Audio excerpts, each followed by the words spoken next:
तो हाँ, नमस्कार दोस्तों, और सबका स्वागत है आज के माई एचबी प्रोग्राम में। Very good evening everyone. We like to welcome all of you in today's meeting. My HB का आज हम टॉपिक रखने वाले हैं, दैट इज डायबिटीज, और उसकी कॉम्प्लेक्सिटी क्या है और कैसे उसको हम मैनेज कर सकते हैं। इन सारी चीज़ों पे हम डिस्कस करने वाले हैं। मैं किसी एक फैमिली फंक्शन में था, माफ़ी चाहूँगा कि एक ट्रेडिशनल अटायर में, जो एक हमारी कल्चर की अटायर है, उस पर बैठ के मीटिंग कर रहा हूँ। बट ये था कि मीटिंग को जरूर करेंगे। आधे घंटे 40 मिनट जरूर आप लोगों के साथ ये टाइम इन्वेस्ट करेंगे। So thank you so much. फिर से क्लोजिंग के टाइम पे भी एक भारी संख्या में लोग इस मीटिंग का हिस्सा बन रहे हैं, तो thank you so much. Start करते हैं, एक पीपीटी के माध्यम से हम स्टार्ट करेंगे। देखिए, इसमें हमने एक डायबिटिक बॉम्ब लिखा हुआ है। डायबिटिक बॉम्ब का मतलब है कि एक तरीके से ये बॉम्ब ब्लास्ट की तरह ये बीमारी हमारी कम्युनिटी में, हमारे देश में, या पूरे ग्लोबल लेवल पे ऑलमोस्ट हर किसी के आसपास में या घर में देखने को मिलती है। और लगभग लगभग यदि हम मैं बात करूं तो आज इंडिया में डाटा के हिसाब से 100 मिलियन, नोट कीजिए, 100 million people is suffering from the diabetes, जिसको हमारे पूर्वी क्षेत्र में चीनिया, मधुमेह, शुगर, इन सारी चीज़ों को के अलग अलग इनके नाम हैं। तो डायबिटीज एक पहले बोला जाता था ये अमीरों की बीमारी है, शहर में जो लोग रहते हैं उनकी बीमारी है।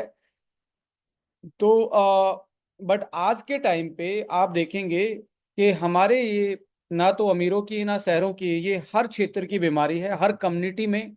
चाहे वो इकोनॉमी बैकग्राउंड जिनका लो हो, उस साइड की बात करें, या हायर में, तो ये ऑलरेडी पहले भी ये चीजें आपको देखने को मिलती थी, डायबिटीज के केस देखने को मिलते थे। तो 100 मिलियन एक छोटा आंकड़ा नहीं है, जो कि लगभग लगभग मैं बात करूं तो 10 करोड़ के आसपास लोग, 10 करोड़ सर, 10 करोड़ के आसपास लोग इंडिया में डायबिटिक के शिकार हो चुके हैं। और ऑलमोस्ट मान के चले 8 से 9%, 8 से 9% अडल्ट जो हैं, टोटल पॉपुलेशन के हिसाब से 8 से 9% लोग इसके शिकार, यानी कि हर 9 में से एक आदमी डायबिटीज का शिकार है इंडिया में।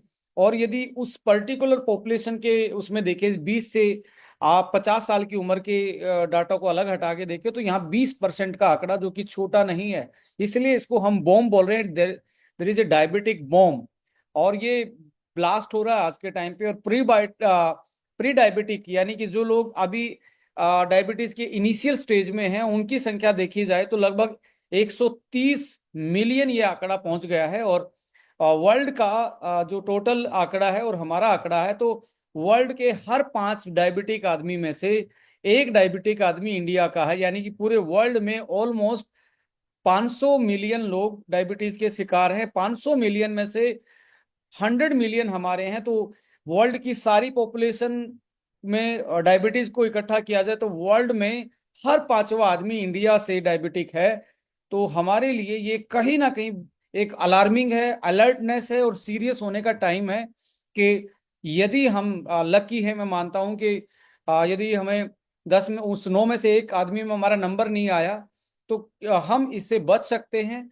और इसको हम, यदि आ भी गया है, अनफॉर्चुनेटली हम हाइपर ग्लूकोज की तरफ, हाइपरग्लाइसीमिया, डायबिटीज, शुगर की बीमारी से ग्रस्त है, तो उसको रिवर्स किया जा सकता है। उन सारी चीजों पे हम बात करेंगे। और ये बड़ा कॉम्प्लेक्स है, इसका कोई एक सिंगल रीजन नहीं होता डायबिटीज होने का। तो इसके बहुत सारे रीजन हैं, उनके हम बात करेंगे। मैं इसको सीधा आईपैड से कनेक्ट कर देता हूं समझाने के लिए।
सो डायबिटिक बॉम्ब, डायबिटीज एक बॉम्ब है आज के टाइम पे, और कोई किसी के सिर पे गिर सकता है। थोड़ा सा ध्यान से रहिए, अपने आप की केयर कीजिए। और जैसा कि हम जानते हैं, 100 million people are suffering from the diabetes India में, और 130 मिलियन के आसपास प्री डायबिटिक प्लस डायबिटिक लोगों की यहाँ पे तादाद है। और वर्ल्ड में 500 मिलियन लोग हैं टोटल। तो वर्ल्ड में हर पांच में से 5 in 1 इंडिया से रिप्रेजेंट कर रहा है। और वर्ल्ड में टोटल पॉपुलेशन का यदि देखा जाए, ये जो डाटा बनता है, तो ऑलमोस्ट 9 से 10% लोग वर्ल्ड में डायबिटीज के शिकार हो रहे हैं। और इसके साथ साथ आप देखेंगे, इंडिया में ये 100 मिलियन है। और इंडिया में यदि बात की जाए तो ये वर्ल्ड से लगभग लगभग 3 से 4% का रेशो ज्यादा है। तो हम इंडियंस, चाहे हमारी पॉपुलेशन ज्यादा, पर फिर भी हमारी परसेंटेज में ये ज्यादा ही है। और जब परसेंटेज में ज्यादा है, इसका मतलब इंडिया में इसके प्रिवलेंसेस ज्यादा है, चांसेस ज्यादा है। बहुत सारे रीजन हैं। सो इसको लेट्स अंडरस्टैंड इट, इसकी कॉम्प्लिसिटी क्या है एंड इसको मैनेज कैसे किया जा सकता है। सो यहाँ पे सबसे इंपॉर्टेंट आता है कि मेटाबॉलिक डिसऑर्डर इसको बोला जाता है। मेटाबॉलिक डिसऑर्डर बोला जाता है, और मेटाबॉलिक डिसऑर्डर का मतलब है कि जो आपका कार्बोहाइड्रेट, कार्ब्स का, फैट का और प्रोटीन का जब डाइजेशन से लेके उसका यूटिलाइजेशन जो है, ये जनरल भाषा में बता रहा हूं, यूटिलाइजेशन जब हर्ट होता, खराब होता है, तो हम इसको मेटाबॉलिक डिसऑर्डर कंसीडर कर लेते हैं। ये कॉम्प्लेक्स इसलिए है कि अकेला ग्लूकोज का नहीं, जब ब्लड का ग्लूकोज बढ़ता है तो साथ साथ में आपके फैट, कार्बोहाइड्रेट, प्रोटीन, सबके मेटाबॉलिज्म में दिक्कत आती है। इसलिए इसको कॉम्प्लेक्स मेटाबॉलिक डिसऑर्डर भी बोला जाता है। तो एबनॉर्मल केमिकल रिएक्शन से स्टार्ट होती है बॉडी में। कार्बोहाइड्रेट, फैट, प्रोटीन ब्रेकडाउन का को अफेक्ट होता है, यानी इसका जो नॉर्मल बॉडी में यूटिलाइजेशन था, वो तीनों चीजों का डिस्टर्ब होता है। हम सोचते हैं ओनली कार्बोहाइड्रेट का डिस्ट्रप्शन होता है, नहीं। कार्बोहाइड्रेट का तो ब्लड में लेवल बढ़ता है। जैसे ही कार्बोहाइड्रेट का लेवल बढ़ेगा तो बॉडी की सिग्नलिंग जो है वो चेंज होंगी, प्रोटीन के प्रति, फैट के प्रति, कार्बोहाइड्रेट, तीनों के प्रति चेंज होंगी। और चेंज होंगी तो अलग अलग टाइप की चीजें बॉडी में आनी स्टार्ट हो जाती हैं। सो यहाँ पे यदि मेटाबॉलिक डिसऑर्डर देखा जाए, अकेला डायबिटीज नहीं, डायबिटीज तो उनमें से एक है, पर मेटाबॉलिक डिसऑर्डर आज इंडिया में हर इंसान में कहीं ना कहीं किसी न किसी रूप में आ रहे हैं। तो थोड़ा सा सीरियस होके देखिए कि आपकी जो लाइफ है और आपके पिछली जनरेशन की जो लाइफ थी, उनमें बशर्ते थोड़ा सा एक डिफरेंस है कि वहां पे डिग्री बड़ी नहीं थी, पर जिंदगी बड़ी थी। देखिए, याद रखिए इस वर्ड को, डिग्रियां नहीं थी पर जिंदगियां थी। अच्छी हेल्थ थी, अच्छी एजुकेशन नहीं थी। आज की पॉपुलेशन के पास डिग्रियां हैं पर अच्छी हेल्थ नहीं है। तो अब समझदार कौन हुए, पहली वाली जनरेशन या आज की जनरेशन? हम पढ़ी लिखी जनरेशन बोलते हैं, फिर भी सबसे ज्यादा बीमार यही जनरेशन है। मेरे फादर साहब, मेरे ग्रैंड फादर साहब या अदर जो पेरेंट्स थे, वो कम पढ़े लिखे होने के बाद भी उनको नॉलेज थी हाउ टू लिव, नॉलेज थी उनको। एंड आज के टाइम पे थोड़ा सा डिफरेंस आ गया। मैं इसको एक वर्ड लिख सकते हो, sense of living and science of living. There is a big difference between sense of living. उनको जीने की सेंस थी। हम साइंस को सोच रहे हैं जीने का तरीका। साइंस सर्विलेंस का तरीका हो सकता है, जीने का तरीका नहीं हो सकता। सो आज एजुकेशन हम क्वालिफिकेशंस के हिसाब से देखते हैं। क्या एज ए इंसान हमारे पास वो एजुकेशन है जिसके कारण हम हेल्दी रह सकते हैं, जिसके कारण हम अच्छा जीवन जी सकते हैं? That is the primary education जो हमें सबको लर्न करनी चाहिए। और दोबारा से पॉपुलेशन आज ग्लोबल लेवल पे ऑर्गेनिक चीजों की तरफ, नेचुरोपैथी की तरफ, योगा की तरफ, आयुर्वेद की तरफ, डाइटरी सप्लीमेंट की तरफ, अच्छे खान पान की तरफ, टाइम से सोने की तरफ, इस तरफ से सोचना स्टार्ट हुआ है। और आने वाले टाइम में हर किसी को दोबारा से सेंस ऑफ लिविंग, मैं यहां लिख रहा हूं सेंस ऑफ लिविंग, दोबारा से लोग जा रहे हैं इसकी तरफ। एक है साइंस ऑफ लिविंग, हर कोई बोल रहा है ये डाइट लेनी चाहिए, ये डाइट लेनी चाहिए, इसमें लो कार्ब है, इसमें हाई कार्ब है, इसमें ये है, उसमें वो है। साइंस की बातें हैं, मैं ये नहीं कहता साइंस गलत है, बट साइंस आपके लिए वो साइंस सही है या नहीं है, आपके लिए वो इंफॉर्मेशन सही है या नहीं है, ऐसा बहुत सारा अनवेरिफाइड डाटा, अनवैलिड डाटा हर किस कोई ना कोई सर्कुलेट करता रहता है। तो मैं यहाँ पे जरूर आपको एक एडवाइस दूंगा कि बिना वेरीफाइड किए, जिसका कोई एविडेंस नहीं, उस डाटा को सच्चाई मानना। इंफॉर्मेशन के जमाने में लोग इंफॉर्मेशन को नॉलेज मान लेते हैं। There is a big difference between information and knowledge. Information किसी के लिए वो सही हो सकती है, किसी के लिए सही नहीं हो सकती। तो इंफॉर्मेशन को नॉलेज ना मानिए। Knowledge is always knowledge. Knowledge का डिग्री से भी कोई लेना देना नहीं होता, इंफॉर्मेशन से भी लेना देना नहीं होता। आ, हो सकता है कि एक बहुत अच्छे इंजीनियर हैं, बहुत अच्छे एमबीए हैं, उसको हेल्थ की नॉलेज ना हो सकता है एक बहुत अच्छे एलोपैथ के जानकार हैं, बट उसको न्यूट्रिशन की नॉलेज ना हो। सो ऑलवेज थिंक अगेन, हमें पहले वाली पद्धति को अपनाना चाहिए जहां सेंस ऑफ लिविंग था। They know how to live with the nature, they know how to live, how to what type of food they can eat. वो नेचर के साथ, मौसम के साथ किस टाइम पे खाना है, वो अकेले भोजन को मेडिसिन के रूप में यूज नहीं करते थे। They are they were using time as a medicine. Time को मेडिसिन में कैसे यूज कर रहे थे? शाम का खाना जल्दी, सुबह फिर से थोड़ा सा 8-9 बजे, 14 घंटे का गैप। अभी गैप कितना? 10 घंटे। आप मुझे बताएं, इसमें कौन सी स्टडी काम आएगी आपकी? ना एमबीए काम आने वाली, ना आपकी इंजीनियरिंग की डिग्री काम आने वाली, ना आपकी आईटी की जॉब काम आने वाली। आपकी काम आएगी तो शाम को 6 से 8 बजे खाना खाया और सुबह फिर से 8 से 10 बजे के बीच में खाया। There is a certain gap जो मेटाबॉलिक साइकिल को कंप्लीट कर पाए। अभी क्या हो रहा है? रात को 10 बजे खाया आपने और सुबह आप फिर क्या करते हो? 8 बजे खा लेते हो। तो ओनली कितने घंटे का गैप? मात्र 10 आवर का गैप आप मेंटेन कर रहे हो। और इसको चाहिए था कि आप यहाँ पे खाना था 8 बजे और 6 बजे के बीच में ये आपकी क्लोजिंग होनी थी। आपने क्लोजिंग यहाँ पे जाके की, तो आपने, और यहाँ पे ओपन जब करना था, यहाँ पे आपे करना था, यानी कि 8 से 10 बजे के बीच में आपने खाना था। तो 12 से 14 घंटे का गैप, जो ये एक्स्ट्रा 4 आवर मिलते थे, ये साफ सफाई होने में टाइम, जो बॉडी का डिटॉक्सिफिकेशन होना था, पूरी साइकिल बैलेंस होनी थी, वो आपने पूरी बैलेंस नहीं की। उसके कारण एक्स्ट्रा ग्लूकोज फिर से बॉडी में घूमना स्टार्ट हुआ, ब्लड में घूमना स्टार्ट हुआ, और आपकी बॉडी में बहुत सारे चेंजेस आना स्टार्ट हुए। टाइम मेडिसिन है, आज भी आप यूज करेंगे, मैं लिख के दे रहा हूं आपको। If you don't have a autoimmune disorder, यदि आपको माँ बाप से बचपन से ही डायबिटीज नहीं मिली है और जवानी में आके आपको डायबिटीज हो रही है, तो पहला काम आपको हमेशा ये देखिए, क्या आप लेट रात को लेट तो नहीं खा रहे थे, लेट तो नहीं सो रहे थे? तो टाइम इज ए मेडिसिन। उसके बाद फूड इज ए मेडिसिन। कौन से टाइप का? अब आ रहा फेसबुक पे, इंस्टाग्राम पे, ये खाने से ये हो जाएगा, ये खाने से वो हो जाएगा। एक तरफ सोच रहे हैं आप, दूसरी तरफ आप सोचेंगे उसके उसके खाने से कुछ चीजें नुकसानदायक भी थी। जैसे आज गर्मी का मौसम है, गर्मी में जो चीजें पैदा हो रही हैं, दैट इज सीजनल। सीजनल चीजें हैं वो।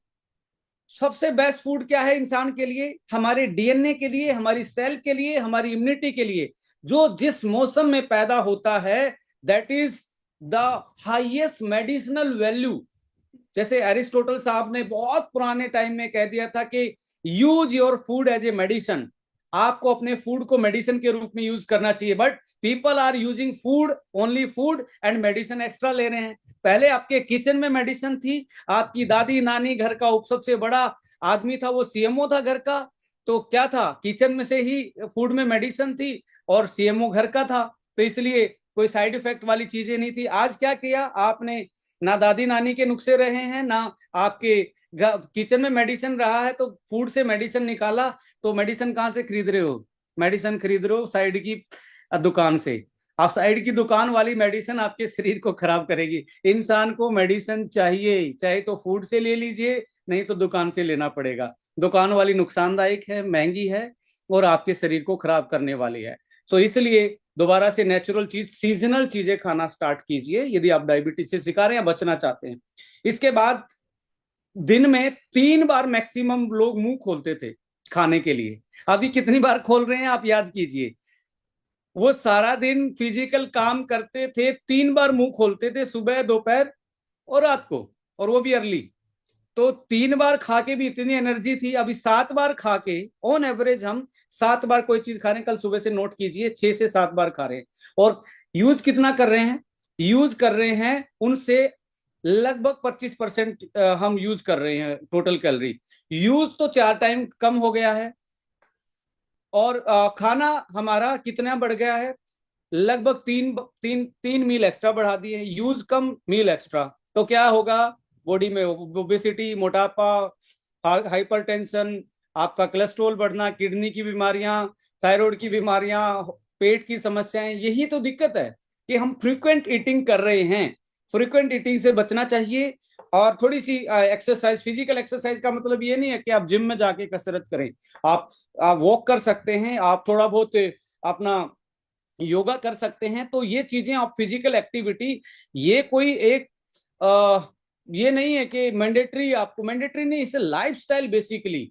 हमारी बॉडी जब तक एडवर्सिटी में नहीं जाती तब तक ये एंटी एजिंग चीजें नहीं बनाती। जैसे आप फास्ट रखते हैं, आप कोई व्रत रखते हैं, या आप फिजिकल एक्सरसाइज करते हैं, तो हमारी बॉडी एक्सट्रीम कंडीशन को फेस करती है। जब एक्सट्रीम में जाती है तो ये अपने अंदर ऐसी चीजें डेवलप करती है जो इसको जिंदा रखने के लिए बॉडी को सपोर्ट करते हैं। तो इसलिए फास्टिंग और एक्सरसाइज दो ऐसे मेडिसिन हैं।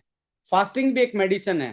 पहले के लोग सुंदर पति मिल जाए इसके चक्कर में वुमेन्स को कुंवारी जो अनमैरिड गर्ल्स थी हमारी, वो सोमवार का व्रत रख लेती थी। लड़कों को मंगलवार के लिए बल मिलेगा उसके लिए, गृहिणी को बच्चों के स्वास्थ्य के लिए। तो हमारी जो कल्चर थी उसमें जोड़ा हुआ था। But fasting is a medicine.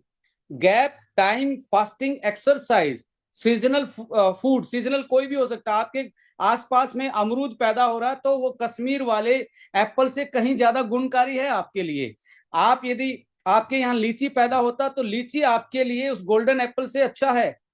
तो इसलिए सीजनल चीजें खानी चाहिए, फ्रेश चीजें खानी चाहिए, और जितना कम से कम प्रोसेस कर पाए वो चीजें खानी चाहिए। तब जाके आप मेटाबॉलिक डिसऑर्डर से लड़ सकते हो, आप में लड़ने की वो क्षमता आ सकती है।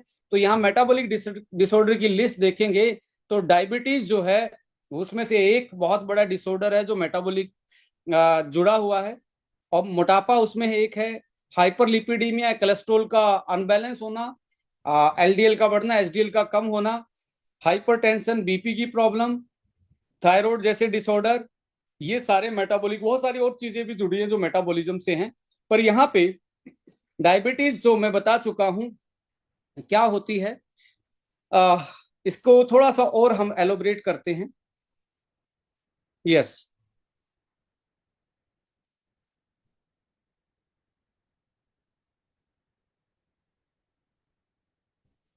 सो डायबिटीज की जो पैथोफिजियोलॉजी देखेंगे, इसका पूरा प्रोसेस देखेंगे। ये क्रॉनिक हेट्रोजीनस, हेट्रो का मतलब है मैनी, जीनियस, कहीं से भी जो रीजन होता है, बहुत सारे रीजन हो सकते हैं इसके, मेटाबॉलिक डिसऑर्डर है ये। क्रोनिक हेट्रोजीनस मेटाबॉलिक, जिसके कोई भी कारण हो सकते, कोई एक सिंगल कारण नहीं है इसका कि एक ज्यादा मीठा खा रहे थे तो डायबिटीज। मैंने ऐसे बहुत सारे लोगों को देखा, डेली जा दबा के मीठा खाते हैं, कोई डायबिटीज नहीं है।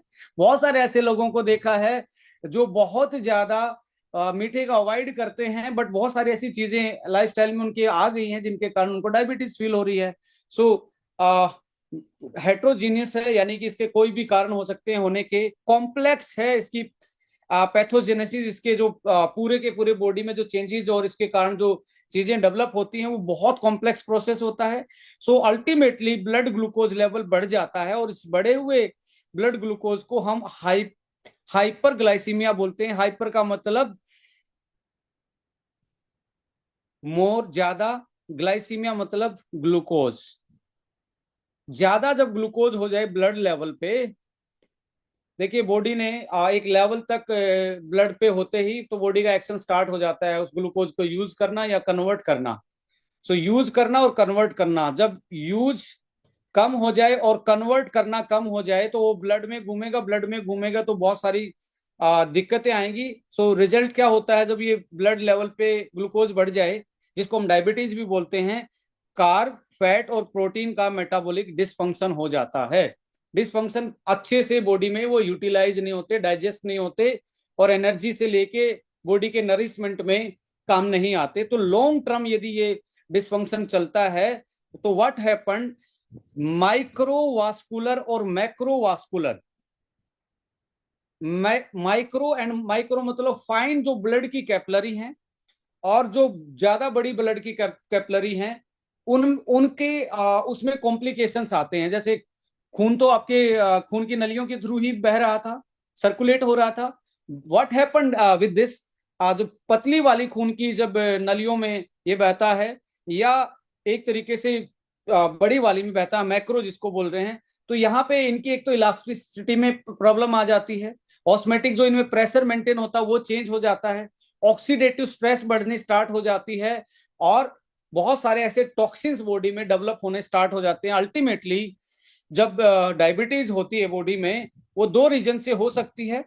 मैं टाइप 2 की बात कर रहा हूं, वो भी समझाऊंगा।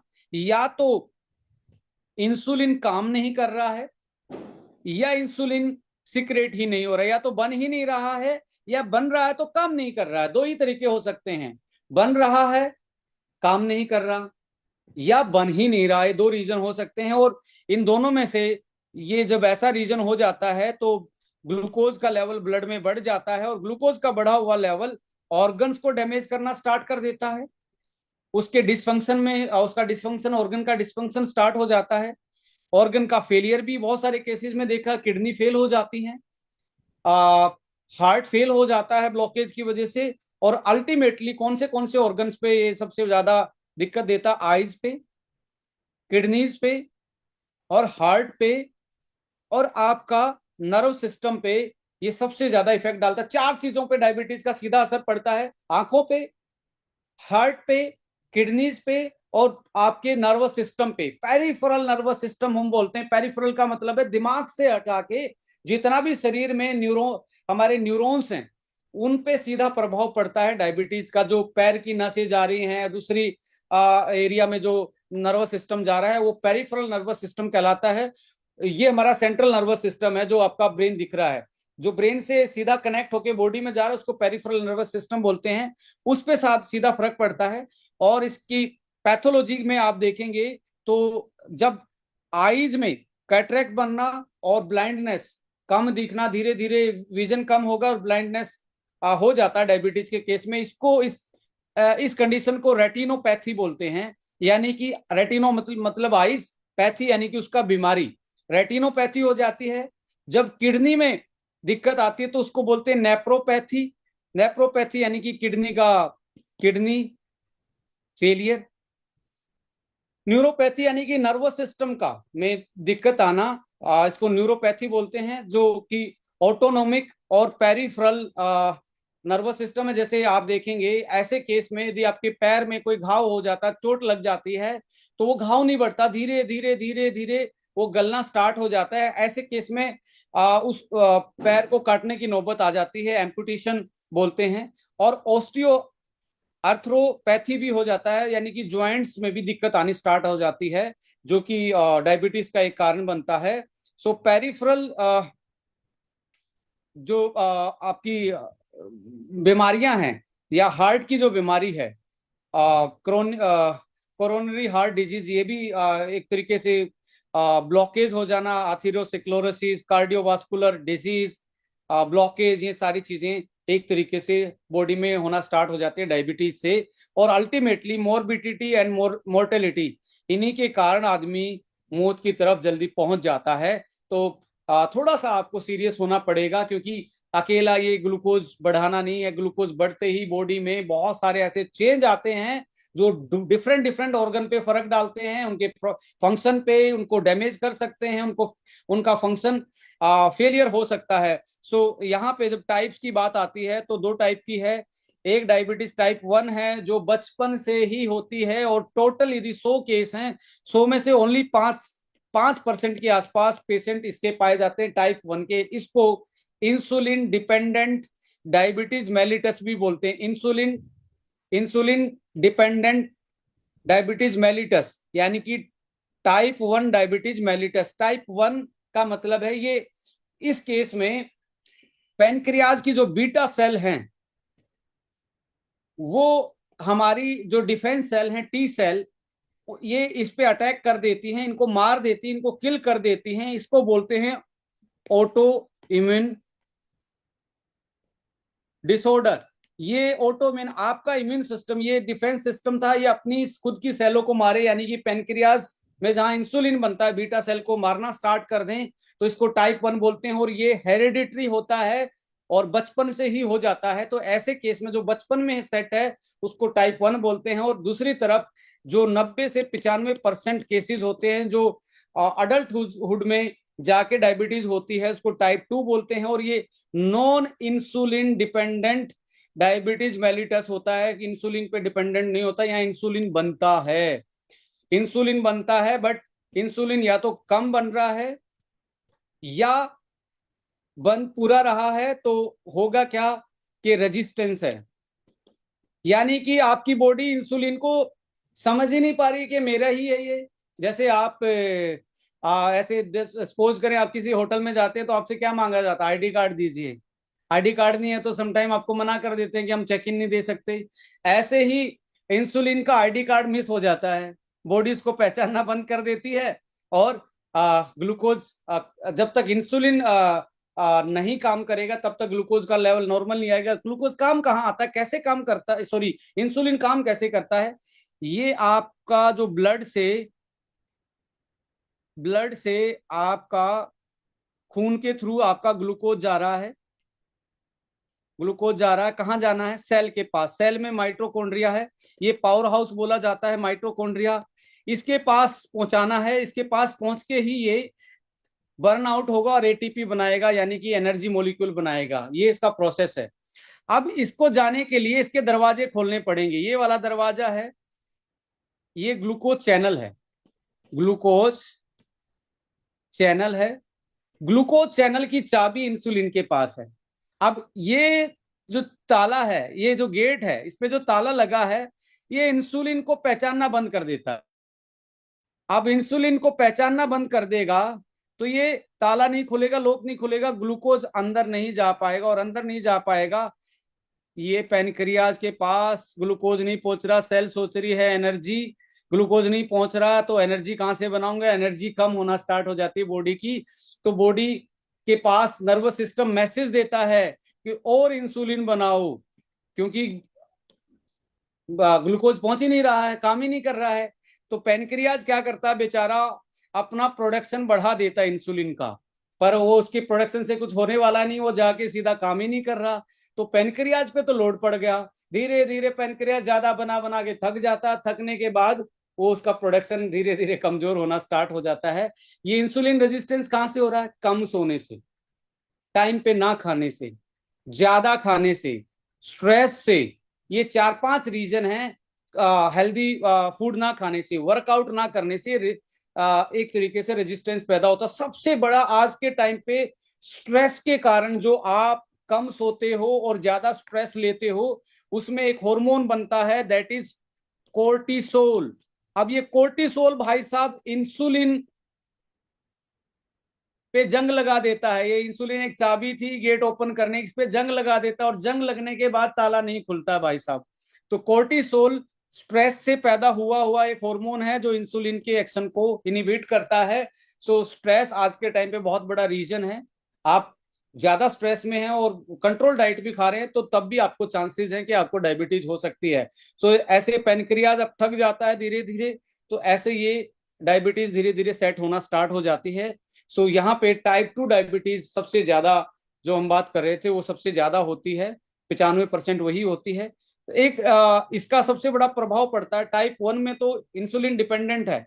सो डायबिटीज कीटो एसिडोसिस, यानी कि ग्लूकोज से एनर्जी नहीं मिल रही तो सेल, बॉडी को तो एनर्जी चाहिए, बॉडी क्या करेगी, फैट को अटैक करना स्टार्ट कर देगी, फैट को एनर्जी में बदल देगी। तो ऐसे देखते हैं थोड़े दिन के बाद आदमी का वेट घटना स्टार्ट होता है डायबिटीज में। वेट घटना स्टार्ट हो जाएगा 1-2 साल के बाद। रीजन क्या है, ग्लूकोज को मेटाबॉलिज्म नहीं कर पा रही, फैट को यूज करना स्टार्ट कर देती है, फिर प्रोटीन को यूज करेगी, कमजोर होना स्टार्ट होगा। अब जब फैट एनर्जी में बदलेगा तो एक बॉडी बनती है जिसको बोलते हैं कीटोन बॉडी।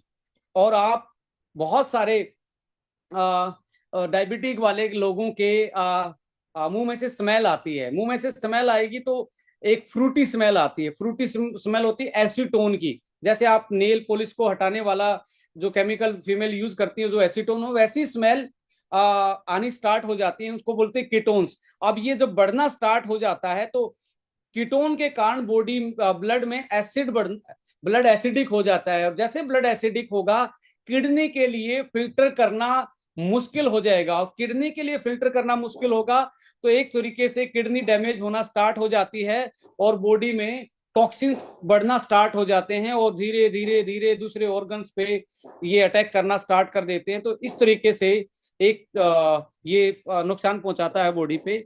और यहाँ पे रिस्क फैक्टर में यदि बात करें किसके कारण ज्यादा टाइप 2 डायबिटीज होती है, मोटापे के कारण, ग्लूकोज का टॉलरेंस कम हो जाना, इंसुलिन का रेजिस्टेंस बढ़ जाना, यानी कि इंसुलिन है पर काम नहीं कर रहा, लाइफस्टाइल सेडेंटरी हो जाना, फैमिली में ऐसी हिस्ट्री हो तो और ज्यादा चांसेस हैं, विद द एज आपका मेटाबॉलिज्म स्लो हो जाता है, और ऐसी फीमेल जिसमें पीसीओएस की बीमारी है उनमें भी डायबिटीज टाइप 2 ज्यादा चांसेस है, 90% पीसीओएस के साथ डायबिटीज आती है। तो इन ये ज्यादा फैक्टर है डायबिटीज को एक तरीके से आने में। तो यहाँ पे इंपॉर्टेंट फैक्टर यही है कि हम कैसे डायबिटीज को मैनेज कर सकते हैं। सबसे पहला फॉर्मूला मैं आपको बता रहा हूं, गैप 6 बजे के बाद निवाला नहीं खाएंगे तो 90% बीमारियों से बच जाएंगे, डायबिटीज हो भी गया है तो।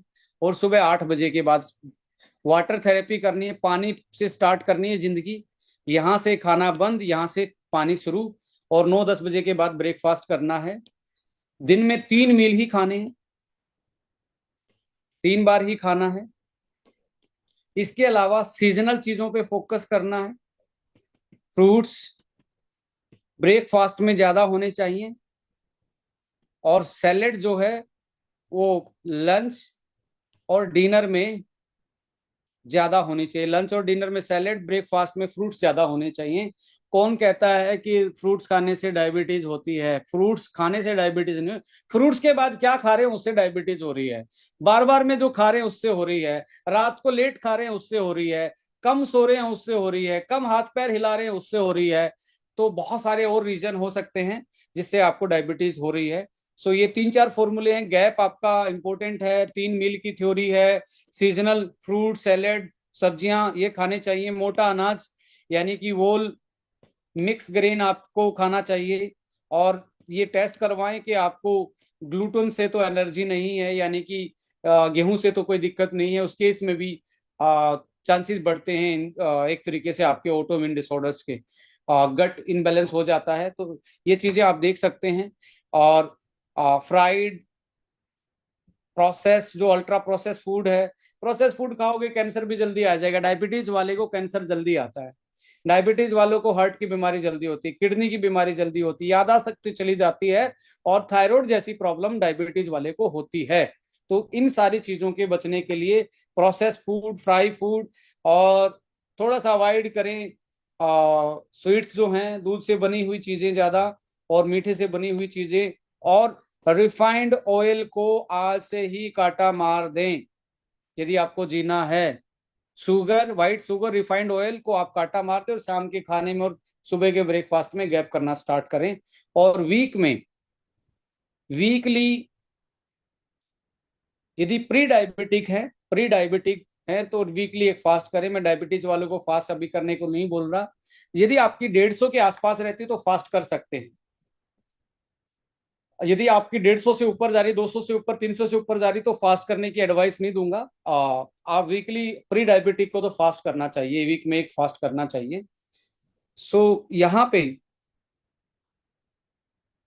डायबिटीज हमने समझा कि इंसुलिन की डेफिशिएंसी हो या रेजिस्टेंस हो उसके कारण होता है, जिसके कारण आइज, किडनी, हार्ट, नर्व्स ये सारी दिक्कत आती है, और इंडिया में 10 मिलियन पीपल इस बीमारी से जूझ रहे हैं। टाइप मैं बता ही चुका हूँ, दो टाइप की है। एक ऑटोइम्यून है जो बचपन से ही होती है, जिसमें इंसुलिन का प्रोडक्शन नहीं होता। ऐसे केस में पक्का नहीं कर रहा हूं मैं, दावा नहीं कर रहा हूं, एसबीटीसी प्लस ओमेगा प्लस अस्वा जरूर ट्राई मारें उस बंदे पे, उस बच्चे पे। थोड़ा थोड़ा एसबीटीसी, थोड़ा सा ओमेगा, यानी कि और अस्वा वन, आधा कैप्सूल या एक कैप्सूल दूध में सुबह शाम, या मतलब जो भी वो चीज खा रहा है उसमें मिला के आप यूज कर सकते हैं। एक इंसुलिन रेजिस्टेंस है जो अडल्टहुड में आती है, टाइप 2 जिसको बोलते हैं, और जो प्रेगनेंसी के टाइम डेवलप होती है उसको जेस्टेशनल डायबिटिक बोलते हैं। ये वापस से दोबारा से आफ्टर डिलीवरी सम टाइम रह भी जाती है और सम टाइम नहीं भी, वापस रिवर्स हो जाती है। यदि रह जाती है तो उस केस में आपको थोड़ा सा जैसे पिंक 18 प्लस है, आसवा वन है, और ब्रेन वन है, इन चीजों को आप यूटिलाइज करवा सकते हैं। सो जिसके कारण वो दोबारा से उनके हार्मोन बैलेंस हो और वो कंट्रोल में आए। सो यहाँ पे इंसुलिन का एक्शन मैं बता ही चुका हूँ, ये पेनक्रियाज की बीटा सेल में बनता है, और ये जो ग्लूकोज का चैनल है इसकी ताले को खोलने का काम करता है, तभी ग्लूकोज अंदर जाएगा तो वो यूटिलाइज होगा, उससे एनर्जी बनेगी, एटीपी जो फाइनल एनर्जी होती है। इससे बॉडी आपके जो भी हम काम कर रहे हैं, मैं बोल पा रहा हूँ, आप सुन पा रहे हैं, या आप हाथ हिला पा रहे हैं, ये इसी की वजह से, ये ग्लूकोज से ही बनता है वो सेल में जाके। सो सेल तक पहुंचाना, सेल के अंदर तक पहुंचाना इंसुलिन का काम है। इंसुलिन जब काम नहीं करे या बने नहीं तो ये तब तक ये पहुंच नहीं पाता, और इसके कारण ये दिक्कतें आती हैं। सो यहाँ पे इंसुलिन का रेजिस्टेंस बढ़ना, तो टाइप 2 डायबिटीज, और आप फैक्टर अफेक्टिंग है, क्रोनिकल स्ट्रेस है। स्ट्रेस के केस में हमेशा डायबिटिक में ब्रेन, जिसको स्ट्रेस के कारण लगता है, ब्रेन प्लस अश्वा का कॉम्बिनेशन डाइव के साथ बहुत अच्छा है। डाइव वाइटल वन के साथ बहुत अच्छा एक कॉम्बिनेशन बनता है। यदि स्ट्रेस के कारण है, हार्मोनल इम्बैलेंस के कारण है, बॉडी फैट के कारण है, तो थोड़ा सा मील रिप्लेसमेंट पे जाइए, कार्ब कंट्रोलर पे जाइए। कार्ब कं, कार्ब कट हमारे पास है, जिसको कार्ब कंट्रोलर भी बोलते हैं, meal replacement carb controller, fitness one. इससे आप थोड़ा सा वेट को मैनेज कीजिए। ये बोला जाता है आप 1 इंच, यदि 2 किलो आप घटाते तो 1 इंच घटता है बॉडी में, 2 किलो घटते ही 1 इंच कम हो जाता है। जैसे इंच कम होगा, आपकी इंसुलिन की सेंसिटिविटी, जो चाबी पे जंग लगा हुआ था वो चाबी का जंग उतरना स्टार्ट होता है, और लॉक खुलना इजी हो जाता है, तो इंसुलिन की सेंसिटिविटी बढ़ती है। फिजिकल इनएक्टिविटी हो, उसमें भी ये रीजन हो जाता है। High sugar fat diet extra लें और प्रोटीन कम लें उस केस में भी, और स्लीप डिस्टरबेंस, आप पूरे प्रॉपर नहीं सो पा रहे उसमें भी, तो स्लीप के केस में भी आपको यही ब्रेन वन, अस्वा वन, वाइटल वन। यहाँ पे मील रिप्लेसमेंट, जो बॉडी वेट ज्यादा बढ़ा है, फिटनेस वन और कार्ब कंट्रोलर वन, ये एक तरीके से डाई वाइटल वन के साथ कॉम्बिनेशन में है। सॉल्यूशन में मैं बोल ही चुका हूं कि बहुत कुछ चीजों आपको लाइफस्टाइल को मॉडिफाई करना पड़ेगा। लाइफस्टाइल में मॉडिफाई में यार 30 मिनट से 40-45 मिनट यदि आप नहीं निकाल सकते तो कितना भी कुछ कर लीजिए, आप में डायबिटीज नहीं तो और कोई बीमारी आने वाली है। तो थोड़ा सा हिलाइए अपने शरीर को, सेंस ऑफ लिविंग में जाइए वापस से, साइंस ऑफ लिविंग में मत रहिए कि एसी नीचे बैठे आराम से।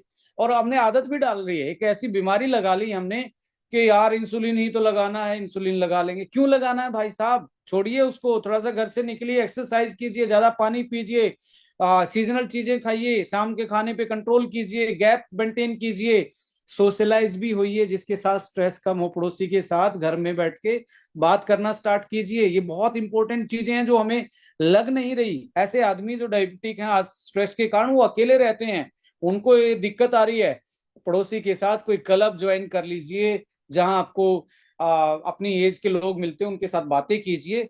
सो ये चीजें आपको इंपॉर्टेंट हैं। एक्सरसाइज के साथ मील, जो आपके सुबह के टाइमिंग उसमें लगभग 4 घंटे का गैप रखिए, और लेट डिनर का जो है कॉन्सेप्ट वो बंद कीजिए, और 14 घंटे के डिनर और ब्रेकफास्ट के बीच में गैप रखना स्टार्ट कीजिए।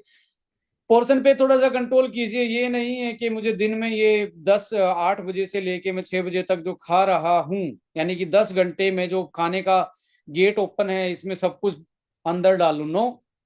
चबा चबा के छोटे मील, छोटे पोर्शन साइज पे जाइए, कितना भी अच्छा चीज क्यों ना हो। एक ही बात याद रखिए, जिंदगी में विवेकानंद साहब ने एक बड़ी अच्छी लाइन दी थी, excess of everything is a poison. 5 सेब खाना पॉइजन है, एक सेब खाना ही इंपॉर्टेंट है, राइट। कितना ही भी अच्छी चीज क्यों ना, यदि जरूर से ज्यादा खा रहे हो तो पॉइजन आपके शरीर के लिए। स्लीप आपको ऐसे, इसमें आपको नींद ज्यादा लेनी चाहिए, और नींद को सेट कीजिए कि मुझे 10-11 बजे के बाद अपना फोन ऑफ करके साइलेंट मोड पे लगा के सोना ही है। थोड़ा सा स्ट्रेस को, सोशल होइए, थोड़ा सा मेडिटेट कीजिए, योगा कीजिए, ऐसी कोई फिजिकल एक्टिविटी, कोई गेम ऐसा ज्वाइन कीजिए जिससे ब्रेन और बॉडी दोनों के दोनों कंट्रोल में आए। डाइट मॉडिफिकेशन में हाई फाइबर बहुत अच्छा फूड होता है, जो सैलेड हाई फाइबर है, मोटा अनाज, मिक्स होल ग्रेन, ज्यादा से ज्यादा दाल, छिलके उतारे वाली नहीं, साबुत दाल, सीजनल नेचुरल फूड आप ज्यादा खाइए, प्रोसेस ना कीजिए उसको। प्रोबायोटिक, योगर्ट, फर्मेंटेड फूड जरूर ऐड ऑन कीजिए जिससे गट आपका सही रहे, इंसुलिन की सेंसिटिविटी यहाँ से भी सही होती है, और बहुत सारे आपके गट से जो चीजें चलती हैं मेटाबॉलिज्म को कंट्रोल करने के, बैलेंस करने के लिए, यहीं से पूरी होती हैं। ज्यादा मीठी चीजें, फ्राई चीजें आपको अवॉइड करनी चाहिए। और सप्लीमेंट, हेल्थ सप्लीमेंट में मैंने ऑलरेडी बता ही दिया है, जैसे डाई वाइटल वन है, ये स्पेशली बनाया गया है इंसुलिन की सेंसिटिविटी को बढ़ाने के लिए, आईज को ठीक रखने के लिए, हार्ट को ठीक रखने के लिए, लीवर को ठीक रखने के लिए, किडनी को ठीक रखने के लिए, और बॉडी को, किस हर सेल को ठीक रखने के लिए। जैसे इन चीजों पे दिक्कत जो आती है इन डायबिटीज की वजह से, ऐसे इस फॉर्मुलेशन में ऐसी चीजें डाली गई हैं जो इनकी, इनको प्रोटेक्शन देती, इनको नरिशमेंट देती हैं। तो इसमें वो चीजें डाली गई हैं, और मल्टीपल मेटाबॉलिक पाथवे है, और इसमें आप प्रिवेंटिव और एक तरीके से डायबिटिक केयर के रूप में इसको यूज कर सकते हैं। यहाँ पे यदि आप देखेंगे, liver, nerve function, eyes function, heart function, और डेली वाइटलिटी और इम्यूनिटी को बढ़ाता है, और इंसुलिन की सेंसिटिविटी और एक्शन को भी सही करता है ये प्रोडक्ट। और क्लिनिकल प्रूवन चीजों के साथ हम जाते हैं, ऐसे नहीं है कि कुछ भी ला दिया, आयुर्वेद के नाम पे लिया है, चाइनीज मेडिसिन के नाम पे लिया है, नेचुरोपैथी के नाम पे लिया है। We are here very specific, very scientific, with our molecule, with our science, with our evidence. तो प्रोडक्ट को यहाँ पे साइंस एविडेंस बेस पे ही डेवलप किया जाता है। सो यहाँ पे आप देखेंगे विटामिन ए, डी, के, बायोटीन। विटामिन के आपको हेल्प कर रहा है, कैल्शियम को ये ब्लड में नहीं जमने देता। ये विटामिन K2 है बेसिकली, ये कैल्शियम को खून की नलियों में नहीं जमने देता, ये हड्डियों तक पहुंचाता है, यानी कि रीमिनरलाइजेशन करने में हेल्प करता। नहीं तो डायबिटीज के केस में कैल्शियम भी जमना स्टार्ट हो जाता है। सो विटामिन ई है, आपकी सेल को, आपकी जो ब्लड की वो कैपलरी है, इनको स्मूदर रखता है, और ऑक्सीडेटिव स्ट्रेस को घटाता है। तो यहाँ पे विटामिन ए, बायोटिन, टोरिन, ये बीटा सेल फंक्शन को और पेनक्रियाज को सपोर्ट करता है। बायोटिन भी, टोरिन भी, और विटामिन ए भी, इनका कॉम्बिनेशन बनाया हुआ, और इमल्सन करके कॉम्बिनेशन, ऐसा नहीं है कि कोई भी ले आएगा और कॉपी कर लेगा। यहाँ पे इमल्सिफिकेशन, जो नैनो इमल्सन टेक्नोलॉजी है, वो बहुत बड़ा रोल प्ले कर रही है इन चीजों की पोटेंसी में, यूटिलिटी में। इसके साथ साथ B1, B6, एलेनिन और एल आर्जिनिन, आप इसमें एल आर्जिनिन भी देख रहे हैं। एल आर्जिनिन क्या करता है, स्ट्रेस के कारण जो ये सुकड़ी हुई खून की नलियां थी, इनको ओपन कर देता है। ओपन करेगा, ब्लड ज्यादा बहेगा, ब्लड ज्यादा बहेगा तो बॉडी की रिकवरी सही हो जाएगी। एल आर्जिनिन है, एलेनिन है। सो ये एक तरीके से ग्लूकोज मेटाबॉलिज्म और ब्लड सर्कुलेशन में आपकी हेल्प करता है।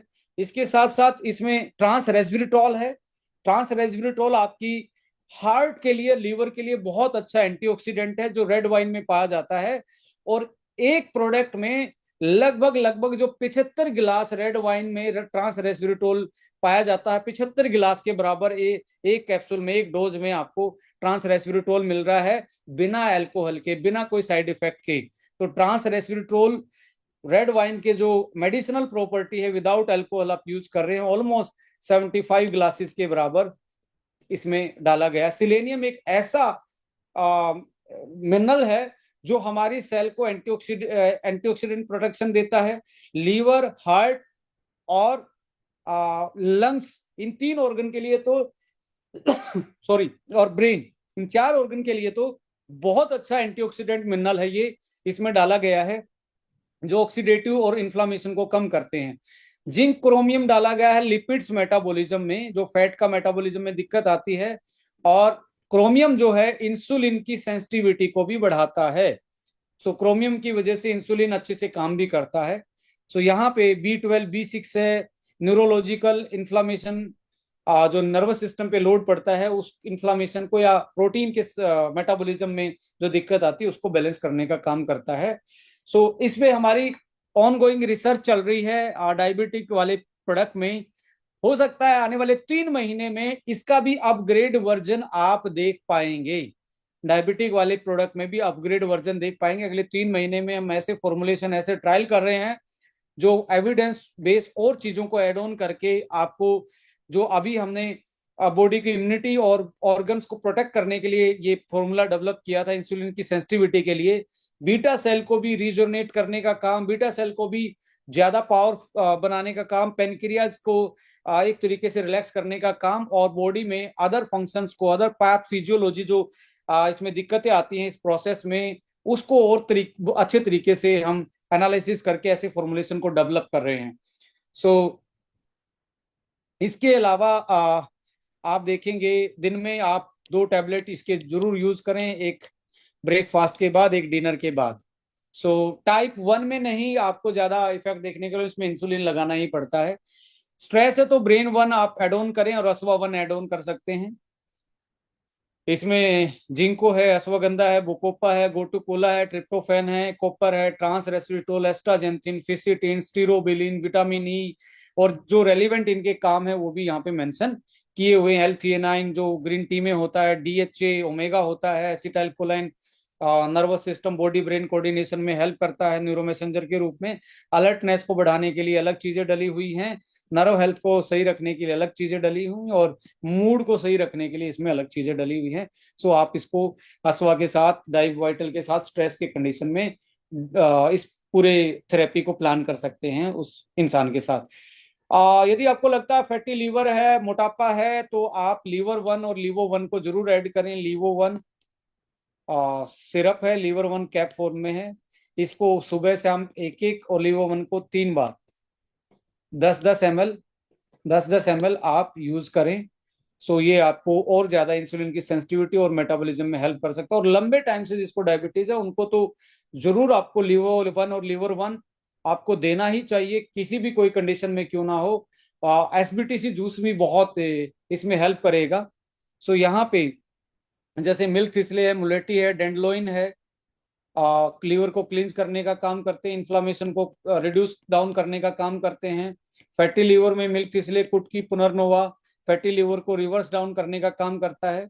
एंटीऑक्सीडेंट्स में alpha lipoic acid, glutathione, N acetyl choline, Q10, B12, B2, vitamin C, E, selenium, zinc, betaine, coenzyme A, B3, conjugated linolenic acid, B12, probiotic, ये सारे फैट मेटाबॉलिज्म और गट और लीवर एक्सिस दोनों को बैलेंस करने का काम करता है। सो यहाँ पे आगे बढ़ते हैं इसको लास्ट। और जो अल्कोहलिक हैं उसके लिए तो बहुत जरूरी है लीवो 1 और लीवर 1 को साथ में डालना। सो यहाँ पे लीवर 1 में आप देखेंगे भुई आंवला, गिलोय, तुलसी, भृंग राज, मकोय, कालमेघ, सर्प, सरपुंखा, और कुटकी, पुनर्नवा, पीपल, ये आपका लीवो 1 में डले हुए हैं जो सिरप है। और चित्रक, हरड़, सौंठ, जय, आंवला, ये सारी चीजें आपके इसमें देखने को मिलती हैं। बहुत बेटर कॉम्बिनेशन है। ब्रेन 1 और असवा 1 आप ऐड करें स्ट्रेस में। आ, यहाँ पे हार्ट में प्रॉब्लम है साथ में, तो आप AVBT जूस और हार्ट 1 को ऐड ऑन करें, एक एक दिन में 30 ml 30 ml। राइट। ब्रेन 1 आपको 1-1, असवा 1-1-1, ये कॉम्बिनेशन में आप ले सकते हैं। और इसके साथ लिवर वाले केस में आपको 3 बार ये, 2 बार ये। राइट। 1-10-10-10 ml। सो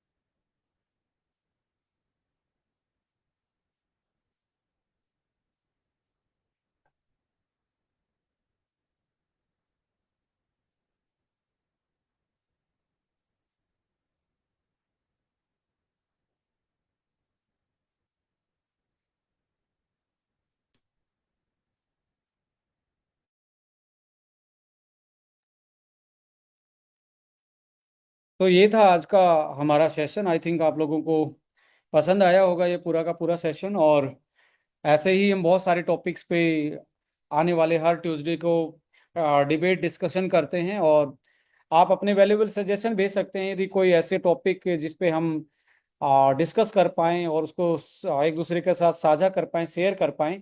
तो आप जरूर हमें गाइड करें, और आपके फीडबैक जो हैं उसी से हम बहुत हमारे लिए वैल्यूबल होते हैं। उसी से हमें आइडिया आते हैं कि क्या करना चाहिए क्या नहीं करना चाहिए।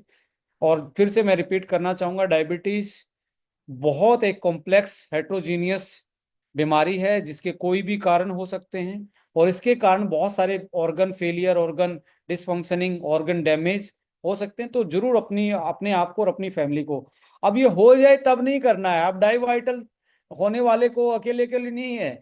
यदि आप 40 साल के आसपास हैं तो डाई वाइटल आप मल्टीविटामिन के रूप में यूज कर सकते हैं कि आपको डायबिटीज ना हो, इंसुलिन की सेंसिटिविटी सही रहे और पैनक्रियास सही काम करे और आपके ऑर्गन और आपकी इम्यूनिटी मजबूत रहे। तो उसमें भी आप यूज कर सकते हैं। लीवो वन फैटी लीवर में यूज नहीं होता। यदि आप टाइम से नहीं खा पाते, गैप पूरा में नहीं कर पाते, तो थोड़ा सा लीवो वन ले लीजिए, बॉडी को डिटॉक्सिफाई करता रहेगा। लीवर वन ले लीजिए। यदि आप अल्कोहल कंज्यूम कर रहे हैं तो लीवो लीवो वन ले लीजिए। स्ट्रेस में रहते हैं, लेट आते हैं, लेट खाना खाते हैं, तो यार एक ब्रेन वन लेके सोचिए क्यों बीमारियों को आप बुलावा दे रहे हैं। जब आपको एक जो ये चीजें सारी नेचुरल हैं। और एक चीज आपको देखना, हमारे किसी भी कैप्सूल प्रोडक्ट में आपको स्मेल नहीं मिलती है। This is called a real nano emulsion science, जिसमें एक तरीके से हम जो हमारे पास टेक्नोलॉजी, आप खाने के बाद आप में डकार जो आती हैं आपको वापस से जो डकारें आती है उसमें आपको कभी स्मेल नहीं आती हमारे प्रोडक्ट से। This is called the pure ingredient science that is organically processed, और जिसमें लेटेस्ट टेक्नोलॉजी जो कि कोई केमिकल टेक्नोलॉजी नहीं है, एक तरीके से ग्रीन केमिस्ट्री आप बोल सकते हैं जिसमें कोई केमिकल यूज नहीं हुआ है। नैनो इमल्सन टेक्नोलॉजी जो फिजिकल इमल्सन बना के उसको बाइंड ऐसी चीजों के जो फूड ग्रेड वाली हैं उसके साथ उसको डिलीवर किया जाता है, जिसको यूज करने से अब्जॉर्बेंस ज्यादा रहता है, ज्यादा यूटिलाइज कर पाते हो उस पूरे सप्लीमेंट को, अच्छे से डाइजेस्ट कर पाते हो, अच्छे से बॉडी यूटिलाइज कर पाती है। और जो अनयूटिलाइज मटेरियल होता है जिसको बॉडी यूटिलाइज, उसको आप आराम से आपकी किडनी से पास हो जाता है, कोई साइड इफेक्ट बॉडी में नहीं करता है। उसके अंदर मैक्सिमम चीज रासायनम फॉर्म में डली हुई है। रासायनम फॉर्म क्या होता है कि वो आपकी बॉडी में जाके आपकी बॉडी का पार्ट बन जाता है। जैसे आपने बनाना खाया तो बनाना आपकी बॉडी का पार्ट बन गया, सेब खाया तो सेब का अपनी बॉडी का पार्ट बन गया। तो हमारे सप्लीमेंट में ऐसे कोई सेकेंडरी मेटाबोलाइट्स नहीं होते जो लीवर किडनी को डैमेज करें, जिसका कोई साइड इफेक्ट होता है। दरअसल दरअसल लोगों को ये बड़ी चैलेंज रहता है। और ऐसे प्रोडक्ट जो धड़ल्ले से आयुर्वेद के नाम पे बिकते हैं, धड़ल्ले से मार्केटिंग में प्लान के नाम से बिकते हैं, मोटिवेशन के नाम पे बिकते हैं, उनसे थोड़ा सा मैं हमेशा बोलता हूं कि साइंस को देखिए, क्योंकि हेल्थ के साथ आप डील कर रहे हो, शरीर के साथ आप डील कर रहे हो। तो यहाँ पे साइंस एंड टेक्नोलॉजी यहाँ इंपॉर्टेंट है।